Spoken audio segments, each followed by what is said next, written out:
On today's quest with A Place Further Than the Universe, Romania is going to try her best to not cry. I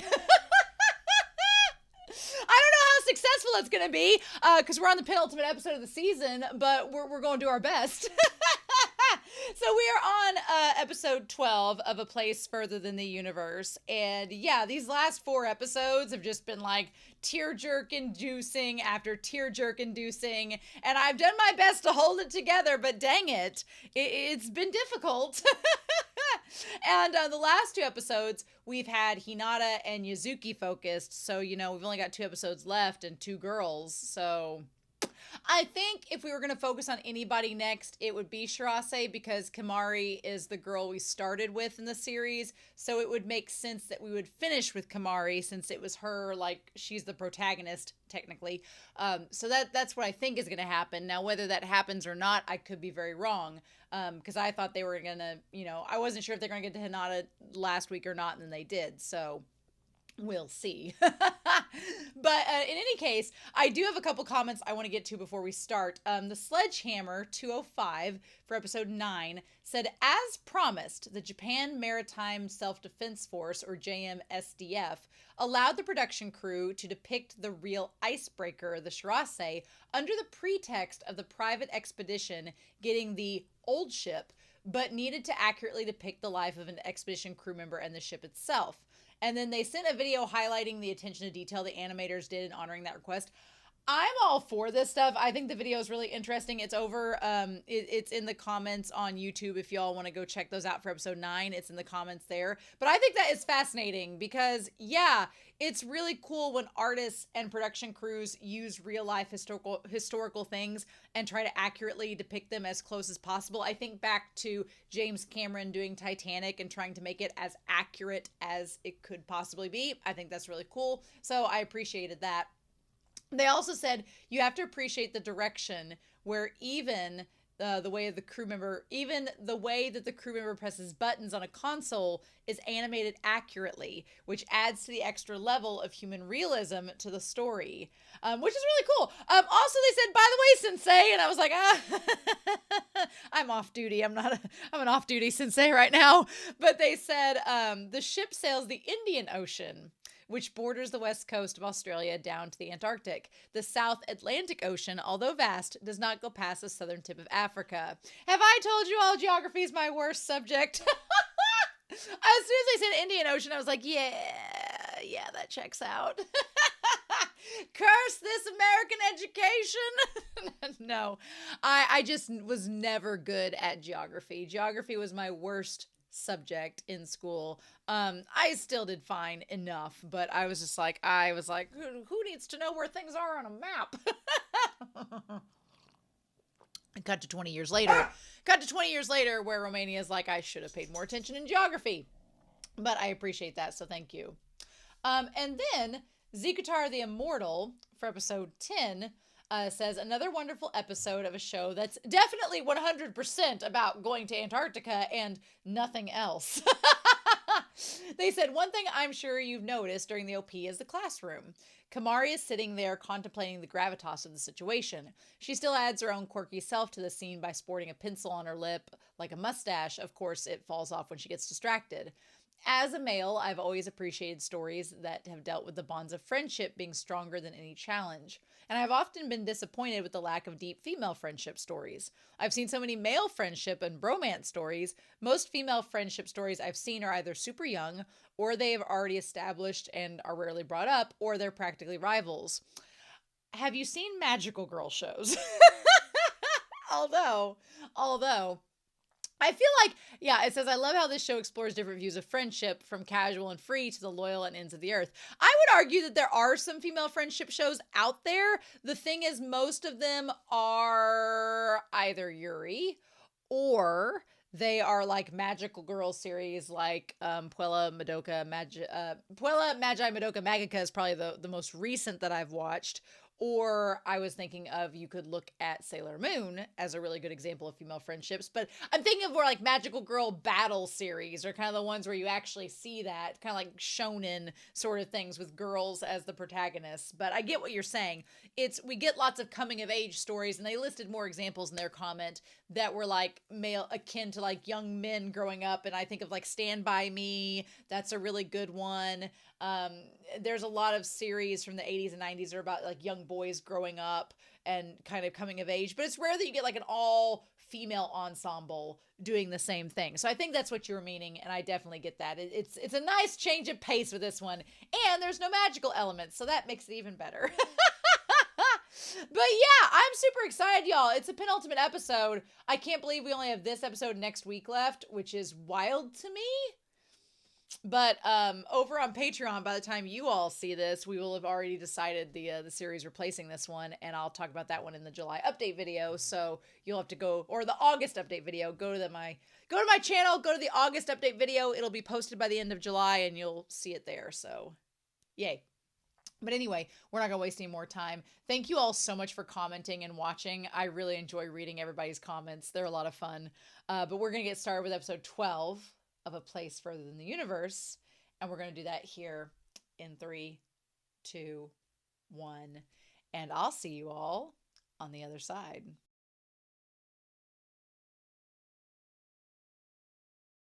I've done my best to stay strong throughout this series, but that got me. You got me, gal. That was tears. That was like the tears on the edge of your eyelashes just starting to like drizzle down. You gotta be like, oh, it's okay, man. You know an episode's really good when it has no OP and no ED. It just, you get some end credits. I can't believe we have an episode left, honestly, which I'm very glad that we have an episode left, because this did, while it had like a kind of concluding element to it, it didn't feel like a last episode. It very much felt like okay, we still have one more episode to go, to kind of round out and give. This was definitely the climax. It felt like the climax of the series was Shirase coming to the realization about her mom is gone. Her mom is dead, and that realization hitting her, which we're going to talk about. But man, that was just emotional. That was emotional. And the word of the episode is understated. I love understatement. Is a tool that writers use. It's one of my favorites. One of my favorite books is Slaughterhouse-Five by Kurt Vonnegut. It's about World War II. It's about a lot of things. It's weird and wonderful, but it uses understatement a lot, where understatement is an author, you don't have to say much to get a lot of emotions. You don't have to do much to get a lot of emotions. And this episode uses understatement in a lot of ways, very effectively. And it doesn't have to be cheesy and over the top. It doesn't have to be this big, grand, swelling, orchestral thing. It does what it needs to do to get the emotion across, because Shirase has been kind of this powder keg the last several episodes, where she's, gotten riled up or been riled up on the sake of others, but she's not really let herself kind of have a cathartic moment. And then it finally kind of boils over in the climax of this episode. And so next week's going to be just, the resolution, which there's so much to talk about. We just need to go through the episode in chronological order. Again, example of understatement. They don't tell you exactly what happened, but you know that this setup in the intro is about her mom dying. You know that that's the case. They don't need to tell you. They don't need to make this grand fanfare. It's just, it's visual, it's efficient, it's quick. We know what it means, and it conveys like Shirase's confusion and sadness in that moment. And then we get back to the house, and there's a guy there with the grandmother, and he's sitting there showing her a map as the grandmother's crying. And it shows shows a picture of Takako with the noodles, and it looks like they're at the base camp, and then it shows the point where she went missing at, and there's the book of information about their exploration there on the table. The sad thing about the photo on the table too is the fact that we, the audience, know it was probably Geen who took the photo of her with the noodles with them. It was probably Geen. We don't know that for sure, but it probably was, right? And Geen was the one that took that and lost her, which at this point, and she says it was almost like a dream. And I thought, why I'm not waking up? Why aren't I waking up? And that feeling never ended. I'm gonna try to get through this discussion without getting emotional, because if I get emotional, it's over and I won't be able to talk. Because I'm a crier that can't talk when they cry. Like if I get emotional, I can't talk anymore. So I'm gonna try not to do that. But if you've ever lost someone very close, whether it was a family or a friend, then I think you can relate to that feeling of, it feels otherworldly. It feels like you start a different timeline without that person there. And that's kind of what death does. It makes you start an alternate timeline almost without their presence there anymore. And so for Shirase, it's felt like a dream where her mom, and the fact of her mother's death not having closure, like there was no body. You know, usually in anime we make the joke, we're like, oh, no body, no death. Here that's not the case. And it's kind of the quiet terror of Antarctica, is the idea that people just disappear and there is no finality. It's just they're gone. And it feels otherworldly. It doesn't feel correct. I've watched videos about the expeditions like in Mount Everest. Mount Everest is terrifying. We'll never climb it. No, thank you. You have to cross over bodies to climb that mountain. No, there are landmarks. People are landmarks on that mountain because they've died there and they've just were left there. There's no exhuming the body. There's no nothing. People have tried to exhume bodies and died there themselves. That's how dangerous it is. And that's kind of how Antarctica feels. Antarctica feels like the flat version of Everest. It's like once you're gone, and there's no retrieving that body. And so usually when we watch anime, we think and we joke about the no body, no death, but here it's this quiet finality. It like sneaks up and takes you. It's like a grim reaper that snatches you away. And it would feel like a dream because there'd be no finality. There's no closure. And Shirase doesn't get her closure until this episode. And we'll talk about that. But yeah, so it's called A Place Further Than the Universe. Roll credits, the episode title. The only hashtag is Dear Mom, which... try not to cry, but that hashtag is so sad. I didn't notice that the first go round. Oh, that hashtag is so sad. Sad days. Okay. So their goal is to go to the observatory for 3 weeks. Okay. For 3 weeks. It's not far, but we can't get there via helicopter. And so they're going to spend 3 weeks. I missed that part of 3 weeks at the beginning where they just, I think I was too, like, impressed with the fact that we weren't getting an OP. So they talk about the fact that it's gonna be 3 weeks while they're there. And honestly, I thought that they were gonna cut all of Gein's hair off. I thought this haircut was gonna be just like chopping it all off, but it's just the part that she missed.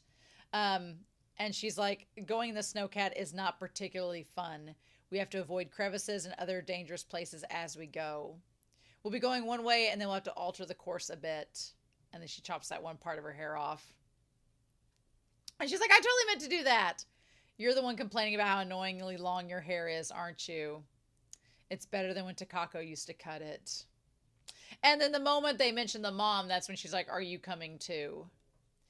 And I don't blame Shirase for wanting a moment to think about it, because even if she wasn't having like, you know, the problem with closure about her mom, there's still the fact of the matter that I don't know if I would want to go to the place where my mom died. I don't know if I'd want to go there. I think that might have a weird feeling. And it's not just the fact that she's going to have finality when she goes there, and that's something we're going to talk about later, but it would be weird, like, to finally go to that spot. It would not, I think it would feel unsettling. And she, you know, she has to think, like, if I go to this spot, I'm going to have closure. Am I ready for that? I cannot get over just how empathetic all of her friends are. Like, the three of them are the best friends that anybody could have, especially Kamari. Kamari is like the innocent. It's funny. Hinata gives you your space. Hinata is the friend that cares but wants you to have your space, so she's not going to push anything. Yuzu is the practical one that's like, okay, let's think this through, and how does this feel? How does this work? And Kamari is the ultimate empath who's like, I'm going to bury you with love and then we're gonna work through it. So they each three view space and awareness differently, but they're all three supportive of each other and they want each other to be okay. And Kane's like, I thought she'd be jumping at the chance. And Gein's like, the funny thing is, that Geen, I think, realizes that Shirase is a lot like her, more so than Takako, right? And maybe that's kind of why Takako liked Geen, because Geen reminded her of her daughter in a way, in terms of her personality. Who knows? I didn't expect for this series to be like a practically canonical LGBTQ story, but it really is two moms in the weirdest way, or the mom and the girlfriend in the weirdest way.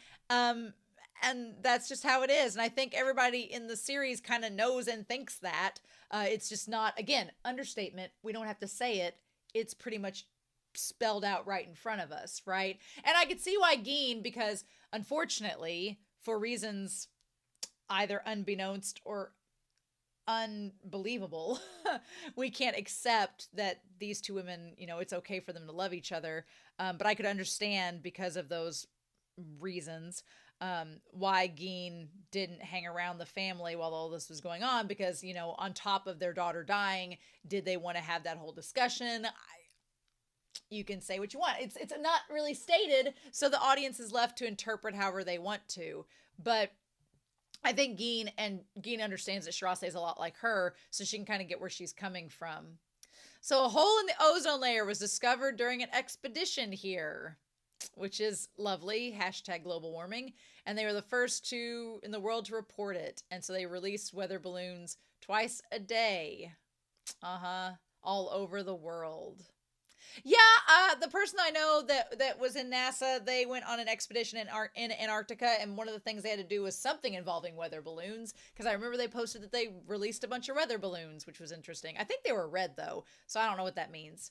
But yeah. And there they go. And so I like the friends are like, she probably needs some time alone to think about this. And she hasn't had much to say since the captain made the offer. Of course, Kamari is bothered by this.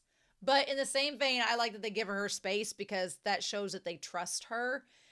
We had the episode with Yuzuki where, Yuzuki was like, we're friends. And they're like, well, of course, why would you think that we weren't? So I like that they give Shirase her space, because they trust her and they know she'll make the right decision that's right for her. And that's really smart and nice of them to do so.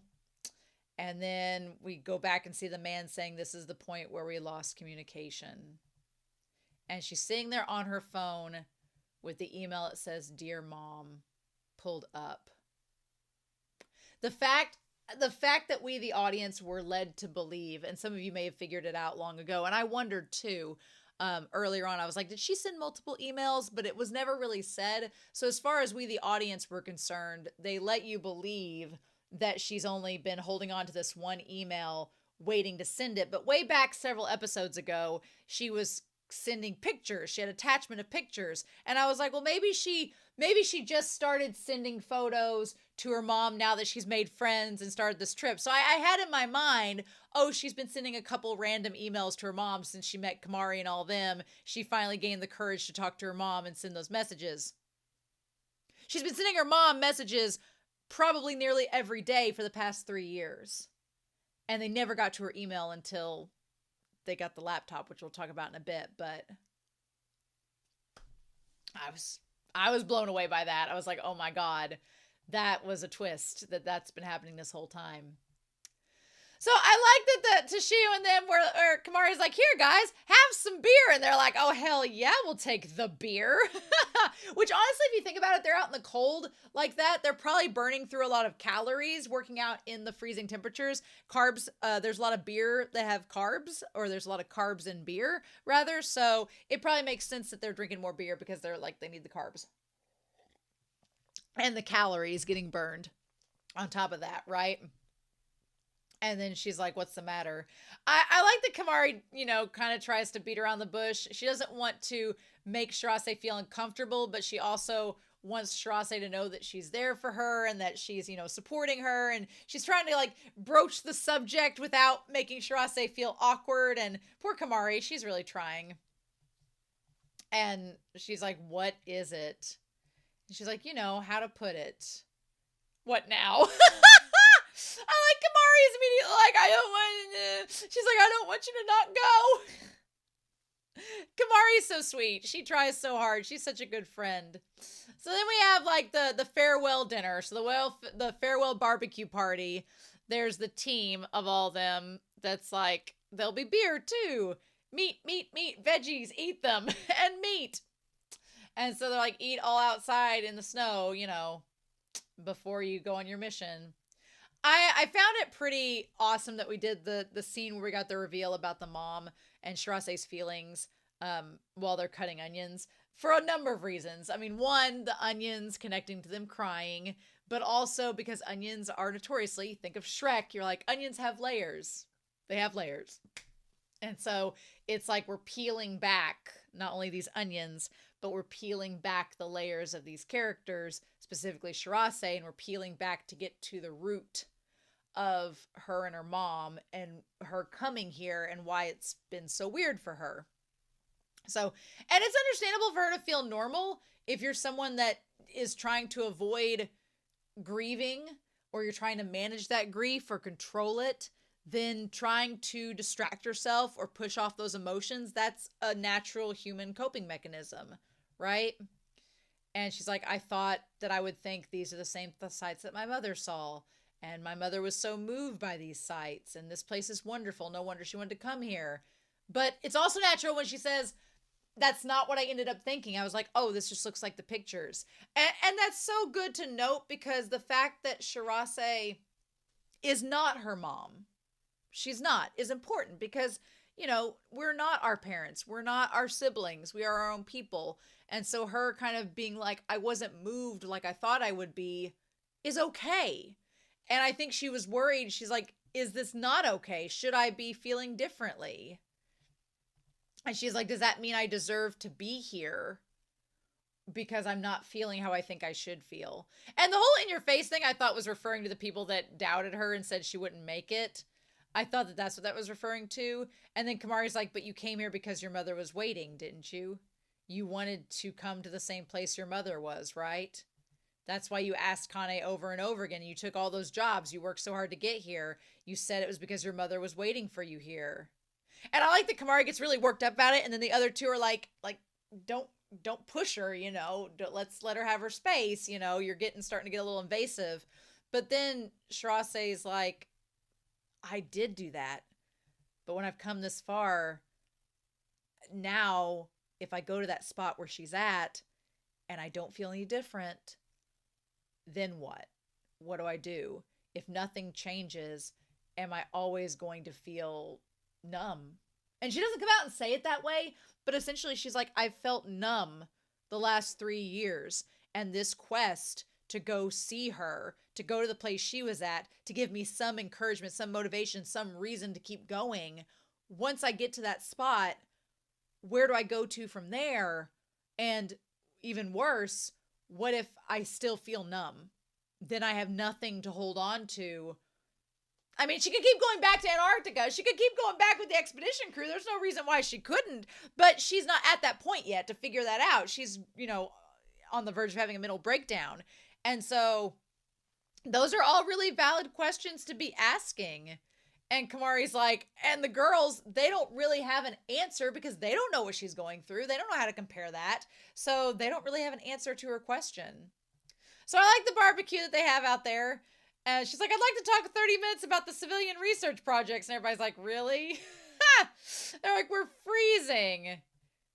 And then she's like, never mind, I'm kidding.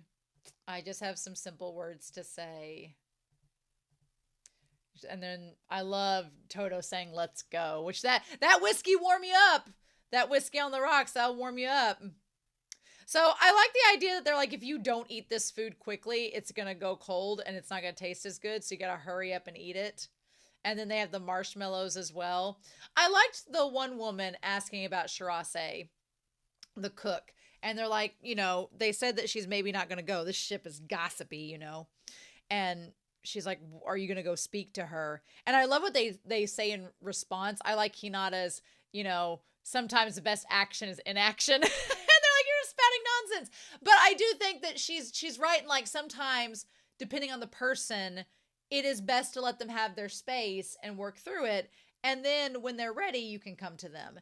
And I like that the lunch lady, she says, that's a very smart, mature thing. You all are clearly close friends with her because you've reached that conclusion. I like Yuzuki's like, she said, we're close friends. which is further validating what she says. And then I was honestly expecting the conversation between Geen and Shirase to be longer. I was expecting it to be more because there was like a buildup in previous episodes of that confrontation happening again. So I thought we were going to get it here. But again, the use of understatement, I was like, they didn't need to do that. She says, you know, what do you think? And she's like, about what? And she's about my mom. And she's like, if you have to ask me that, you probably shouldn't go. And she has Shirase sit down, and it feels like, you know, in this moment, it's like this the stepmom sitting down with the stepdaughter after they've been away for a long time. And honestly, one of my favorite moments of this entire episode is her saying, I may not want to believe it. You know, I like that she doesn't confront Shirase with this. She doesn't say, you may not want to believe it, but your mom's dead. She doesn't do that at all. She says, I may not want to believe it. Because she doesn't, because she loved Takako. But the fact is that Takako is dead. And there's a little moment, it's one of my favorites in the whole episode. There's a little moment where Shirase hears that and she's immediately like she's about to cry. Like she immediately kind of wells up. And that was such a beautiful animation moment of just capturing that emotion so quickly. And the two of them just sitting there. I can talk about dying wishes and what she would have wanted, but none of us know if that's how she really felt, if that's what she really would have wanted. So I like that Geen says, you know, I'm not going to sit here and give you this fairy tale of here were her final words and she entrusted this mission with us or whatever, because she's like, we don't know. We don't know if that's what she would have wanted. And then Shirase asks Toto, well, then what's the point of coming here? Why'd you come back? And I feel like Toto's answer is really what Shirase needs to hear. She's like, because I wanted to come. She's like, I latched on to the idea that Takako wanted me to, but her latching on to that idea, at the end of the day, those ideas, they're not enough to motivate. In the end, she's like, when we run around on the injustices of reality, they're the only things that can break through, make the impossible possible, and allow us to proceed on. That's what I believe. So she kind of answers Shirase's question for her in that moment. She says, you know, because Shirase's like, well, what do I do after I reach this conclusion?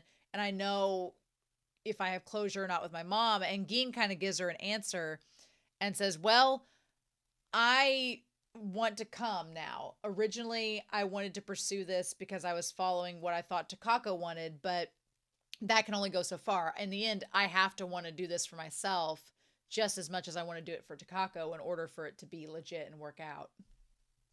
Which I think that's going to come down to if Shirase really wants to be here as well. Because when she asked Kamari about Kamari liking Antarctica, and Kamari's like, oh yeah, I do. I feel like Shirase views Kamari kind of like her mother, and she views herself kind of like Toto in that moment, where she didn't really want to come here at first, but she latched onto this idea because it was related to Takako, and now she's kind of taken it on herself, which is interesting, right?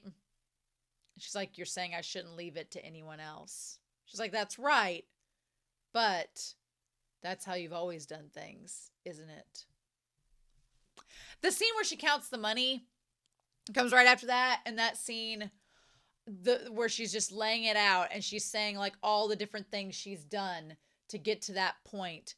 The newspaper delivery, the carrier, the store, the cleaning, like all this money that she had saved up was just absolutely amazing. In addition to like the lottery money, right?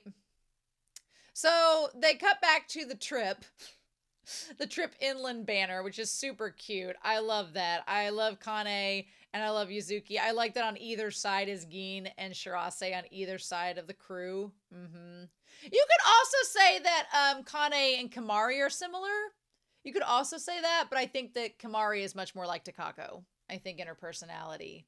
Man, whenever Geen's like, you have too much stuff, have it, we have 5 minutes, and Kamari's like, what do we do? It reminded me when we went to, the team I coached went to the airport on the way back from a trip, and this one student, he had more luggage than the weight limit would require, and he was like outside the airport in the streets, like taking stuff out of his luggage and putting clothes and layers on. I'm like, how did you do this? How did you end up bringing more back than you took out there? And it was just, It reminded me of that moment. But yeah, and then Shirase is going to go. And so our final journey began to the place further than the universe. I love it. I love that this is like the final expedition is to get to this point where they're going to set up the observatory and they take all of this gear. Again, I love how realistic it is. And again, when you're on one side of the island where it's a little bit sunny, a little bit less windy, a little bit more like has some landmarks and stuff and some mountains to kind of block the wind, yeah, it's not as cold. But now you're getting out into where there are no wind blocks. You're in the sheer cold and it starts to settle in. And you can definitely, when they're talking about their noses getting numb and red and their fingers hurting and it hurting to breathe, I'm like, that's why I don't like winter. These are all reasons why I don't like winter. Thank you very much. So I thought that was really funny. I liked that. But yeah, just the idea. And again, Shirase is trying to process what her mother felt and like being near the area where they lost her mother. And you can tell she's just not really feeling it. But again, understatement. Again, the series doesn't spoon feed you. It lets you look and take in the visuals and see for yourself. So I like the one little grader making a path for the snow cats carrying all of the gear. They're only going 5 kilometers per hour is when we see the odometer. 5 kilometers per hour is insanely slow. That is crazy to me. That is wild. That is wild how slow they're going. But they have to go that slow, right? Also, the penguin cards are really cute of them playing the card games. She's like, have some sympathy for a person who's lost 3 times straight. And again, yeah, Shirase is not, she's pretty transparent when she's trying to, like, mask her emotions. So they get to work out there, shoveling and getting some things and making setting the flag poles and doing all this and carrying the buckets. It's crazy. Just, I don't know exactly what they're doing in this scenario, but they're fueling up things. It's also crazy how they're just like going to pin the banana to the board, which is funny. And getting ice there too, to get in the buckets. I guess they're going to use the ice for inside when they go to like help power things for the snowcat. I'm curious what they use the ice for. Interesting. One thing I thought was neat was the fact they had to turn the power off to sleep at night because they didn't want to burn the fuel, which makes complete sense that logistically that checks out. But man, in their little cocoon sleeping bags, nothing glamorous about going to Antarctica. I think I'm good. Now, if you want to have a life-changing trip, climbing Mount Fuji or going through the beautiful forest in springtime during a mild temperate climate, sure.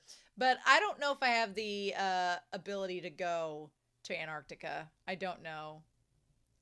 But yeah, that is crazy. We're going to turn the engines off at night. So they practice getting into the inland team, and Geen has Shirase do it, being like, you don't know what's going to happen out there.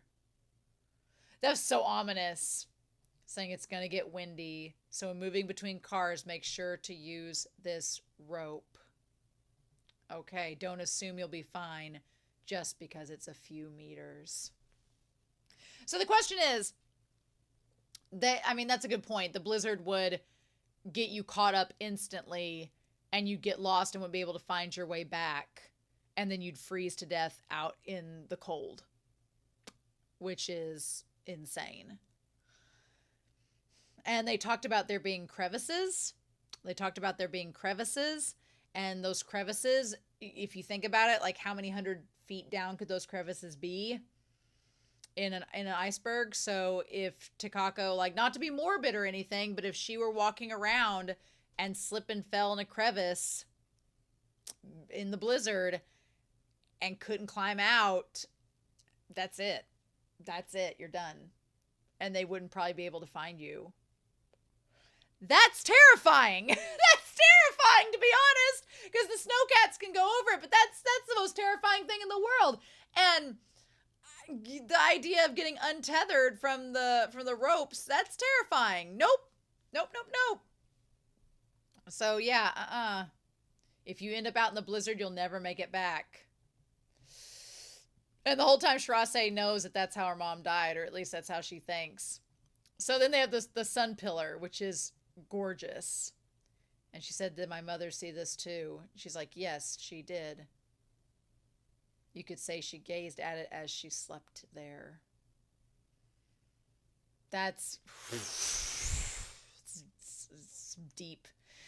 Again, understatement, just, So yeah, then we get the blizzard and the flags and all of them looking outside. I just love, again, understatement, Geen looking out the window at the blizzard.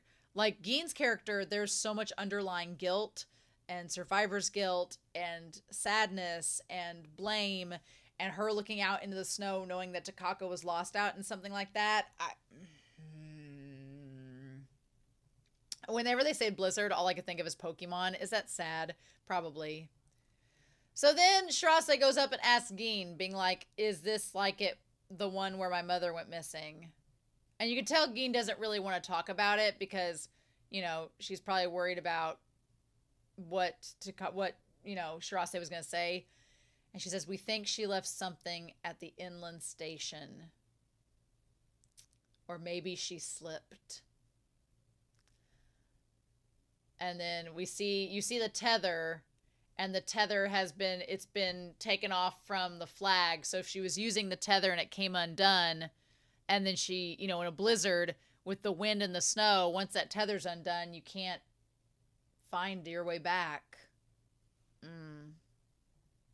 Yep.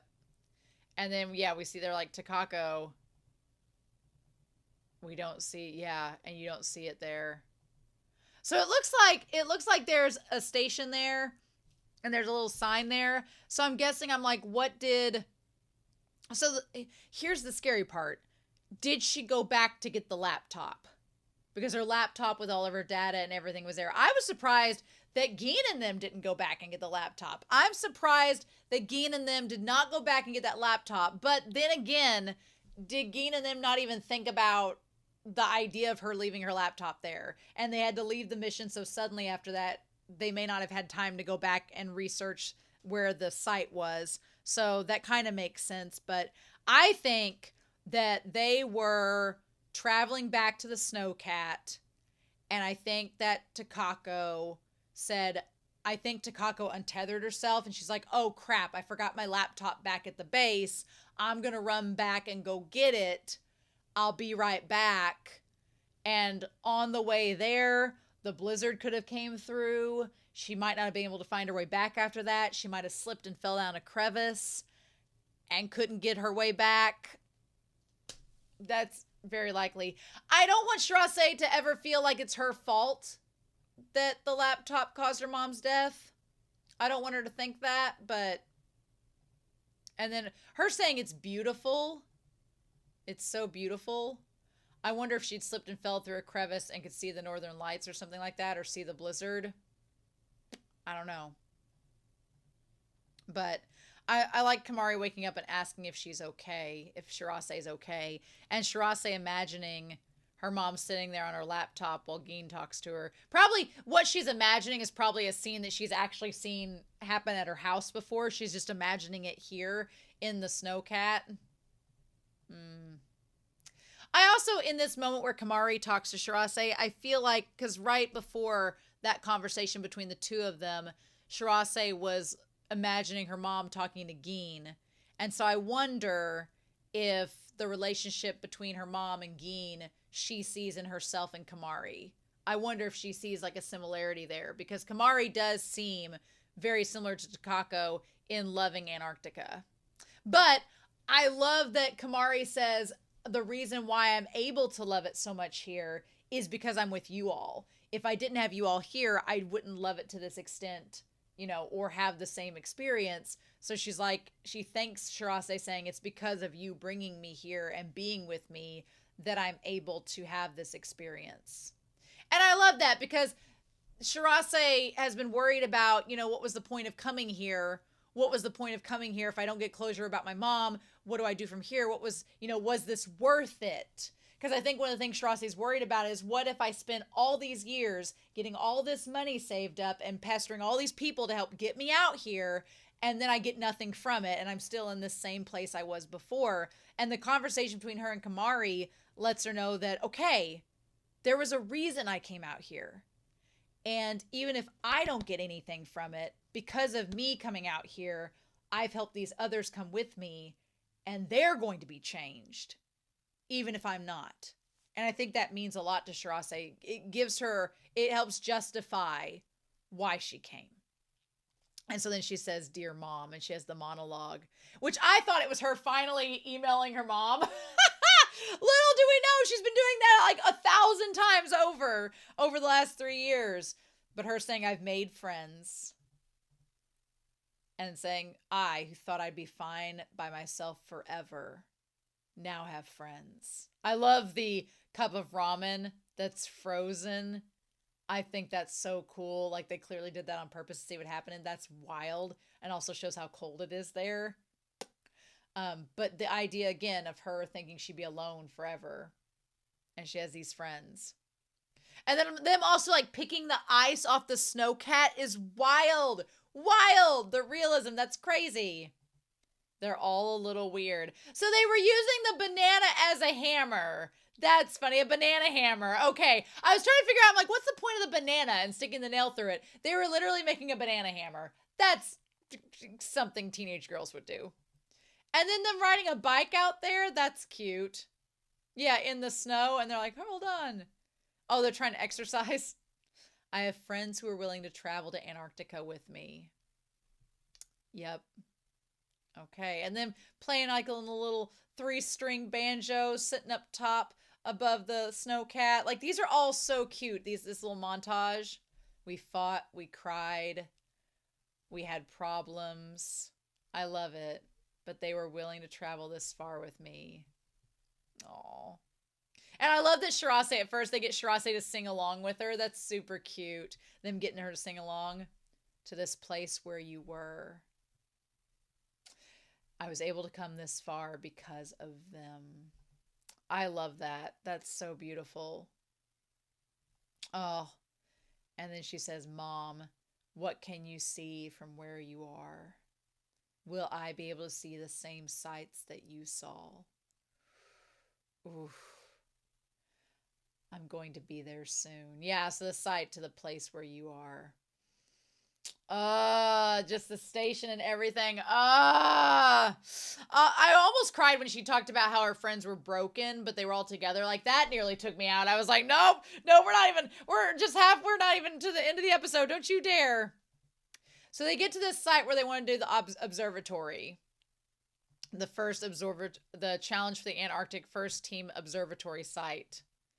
And she's like, "Though we're going to keep you waiting a while yet, still." She's like, "We're here." And then I like that she's like, "Is this okay?" And she's like, "No, of course not. We need to fix the foundation, build the building, carry the supplies piece by piece, create a telescope." Like, there's so much work they're going to be done. And I love that Gein's like, it's going to take a long time, but the Kobuchizawa Observatory, naming the observatory after Takako. And then when she has her moment to cry, and I feel like all the girls are like, oh my gosh. And whether you believe that Takako and Gein were a couple or not, if you're going to be that way, if you think they were just friends, fine. I think they were more than just friends. But if you want to say they're just friends, whatever. But the fact that the girls are so moved by Takako crying, and then Shirase saying she's probably remembers seeing this with my mom. And that gets the girls even more emotional. So they're at the observatory site, and there's like some places where things have been stored. And Shirase's like, "We're not going to find any traces of my mom here." And they're like, "No, there has to be something. The fact that no one's been here for 3 years makes it likely that they will." And she's like, "Well, there's nothing here." And she's like, "Well, we need to just find something." Like, these girls going all out looking in this damn base to see if they can find something that will trace back to her mom amidst all the stuff that was left behind. And then they find the laptop that's froze over with the picture of her and her mom. Now, I did a little bit of pre-research before starting this discussion because I was like, would a laptop start back up after being in sub-zero temperatures? The answer is yes. There were several articles online that said that you shouldn't do this as part, you shouldn't do this as a normal practice. They're like, please don't do that. But there were a lot of people online, a lot of different articles that did say that as long as it was in a well-kept area, so like in this storage unit, as long as it was in this storage unit and it wasn't exposed to the weather severely, you could take it to a place with power and warm it back up and you could start it back up again. And I'm like, okay, all right. But I mean, everything from here, again, understatement. The girls are waiting outside the room, giving her space to see what she does with the laptop and her turning it on. I love that the password is, it's 1101, which is Shirase's birthday. It would be November 1st, would be her birthday. And then seeing the photo of her and her mom in the mirror there, and the fact that it opens up and then she goes to retrieving emails to update it.